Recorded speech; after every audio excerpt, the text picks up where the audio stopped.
Pernah gak sih Anda merasa mentok sama masalah yang kayaknya mustahil banget buat dipecahkan? Hari ini kita akan gali pelajaran inti dari buku Jennifer L. Kleinhans, How to Solve Impossible Problems, untuk cari tahu jawabannya. Kita semua pasti pernah kan ngerasain ini? Menghadapi tantangan yang rasanya buntu banget.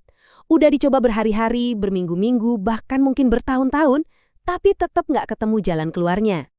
Tapi gimana kalau rahasianya itu bukan soal mikir lebih keras, tapi mikir lebih cerdas? Seperti kata Einstein, kuncinya adalah mengubah kualitas cara kita berpikir, dimulai dengan benar-benar paham apa sih masalahnya.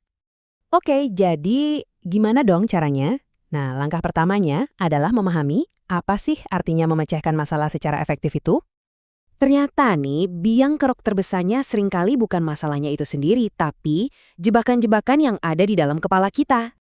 Otak kita itu kan emang udah disetel buat nyari jalan pintas. Nah, jalan pintas inilah yang kadang bikin kita salah langkah terus-menerus. Inilah yang kita sebut sebagai bias kognitif. Yuk kita kenalan sama 2 titik buta yang paling sering ngejebak kita, bahkan seringkali sebelum kita benar-benar mulai. Dan ini poin pentingnya. Bias itu bukan berarti kita bodoh atau gimana. Anggap aja ini kayak fitur bawaan otak kita. Semacam jalan pintas buat hemat energi mental. Jebakan pertama, ini pasti kita semua pernah ngalamin. Kita terus-terusan ngerjain sesuatu yang udah jelas-jelas gagal, cuma karena sayang udah banyak waktu dan uang yang dikeluarin. Nah, ini namanya kekeliruan biaya tertanam, atau sunk cost fallacy. Pernah kan ngerasa kejebak di proyek yang udah jelas rugi, tapi tetap dilanjutin, cuma karena udah terlanjur banyak usaha yang dikeluarin. Nah, itu dia bias ini lagi beraksi. Gimana cara keluar dari jebakan ini? Coba deh tanyain pertanyaan di layar ini ke diri sendiri. Ini cara yang ampuh banget buat lepas dari emosi sesaat dan lihat situasinya dengan lebih jernih dan objektif.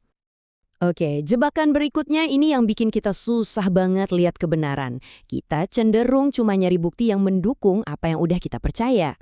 Inilah yang namanya bias konfirmasi. Kutipan ini benar-benar pas banget ya, nggambarin gimana kita seolah-olah pakai kacamata kuda, cuma mau lihat apa yang sesuai sama pikiran kita, dan sering banget ngabain bukti-bukti yang berlawanan. Jadi kalau otak kita emang dari sananya udah bias, terus gimana dong cara ngelawannya? Nah, jawabannya ada di peralatan berpikir atau model mental. Yuk kita bedah 3 kerangka kerja yang paling jitu. Pertama, kita bakal belajar mecah masalah sampai ke akarnya pakai berpikir prinsip pertama. Terus, kita bakal coba ngebalik cara pandang buat ngindarin gagal pakai inversi. Dan terakhir, kita akan gali lebih dalam lagi pakai teknik 5 mengapa. Ini nih salah satu favoritnya para inovator kayak Elon Musk. Kerangka berpikir ini maksa kita buat mempertanyakan semua asumsi yang kita punya, bener-bener dari nol. Contoh kerennya nih, dari produsen sepeda Belanda, Van Moof. Dulu sepedanya sering banget rusak pas dikirim. Alih-alih cuma nambahin busa di kotaknya, mereka mikir, dari prinsip pertama, apa yang bikin barang aman? Perlakuan kurir. Kurir lebih hati-hati sama kotak TV. Jadi solusinya, ya udah mereka bikin kotak sepedanya mirip kotak TV. Hasilnya, kerusakan turun drastis. Jenius kan? Nah, sama kayak solusi kotak TV tadi yang nggak biasa, alat kita berikutnya ini juga nantang cara pikir konvensional. Namanya inversi. Intinya, kita membalik masalahnya. Investor legendaris Charlie Munger bener-bener jago soal ini. Idenya simpel aja. Daripada pusing mikirin cara sukses, mendingan kita cari tahu apa aja yang bisa bikin kita gagal. Terus, ya jangan lakuin itu. Logis kan? Kalau kita bisa hindarin semua penyebab kegagalan, kesuksesan seringkali datang sendiri. Pergeseran cara pandang inilah kuncinya. Dengan nanya apa yang harus dihindari, kita seringkali jadi bisa lihat titik-titik buta yang tadinya nggak kelihatan sama sekali kalau cuma fokus ke gimana caranya sukses. Yang terakhir, ada teknik 5 mengapa. Ini simple banget, tapi efeknya luar biasa. Asalnya dari Toyota. Cuma dengan nanya kenapa, berulang-ulang, kita bisa ngelewatin gejala-gejala di permukaan dan nemuin akar masalah yang sebenarnya. Oke, kita udah ngerti soal bias dan alat-alatnya. Tapi pertanyaannya, gimana cara nerapin ini di kehidupan kita sehari-hari? Jadi, gimana caranya biar ini jadi kebiasaan? Prosesnya bisa kita pecah jadi 3 langkah simpel. Dan semuanya itu dimulai dari yang pertama, sadar.